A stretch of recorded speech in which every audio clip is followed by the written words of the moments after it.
한 포럼에 참석한 미국 우선정책연구소 수석부회장 체드 울프. 그는 현재 트럼프 행정부에서 막강한 힘을 발휘하는 인사인데요. 이번에 벌어진 조지아주 사태에 대한 질문에 그는 행정부의 시각으로 의견을 이야기해 주었습니다.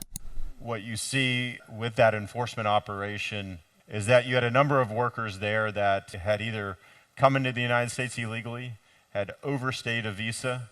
No, they didn't come in illegally. Yeah. They won B1. They had a visa, overstayed that visa, or they couldn't transit or go into a different visa.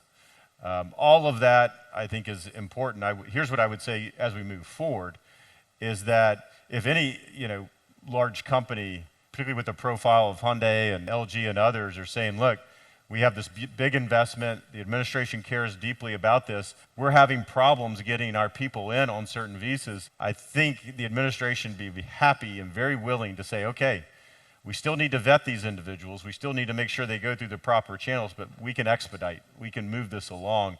And we have an agency, it's called ICE, Immigrations and Customs Enforcement, who undertook that operation. Their job is simply to make sure that people are working in the United States legally, that they have a work permit and they're authorized to work, and if they don't, then they'll come in and they'll make sure that there's the right enforcement action. But look, I think the Trump team is very much aware of this. I think if there are, and it sounds like you've got a little bit more information than I do, if the issue is we're just trying to get into the right visa program, right, and it's just a backlog and it takes time and it takes effort, then there are things that the Trump administration can do to facilitate that.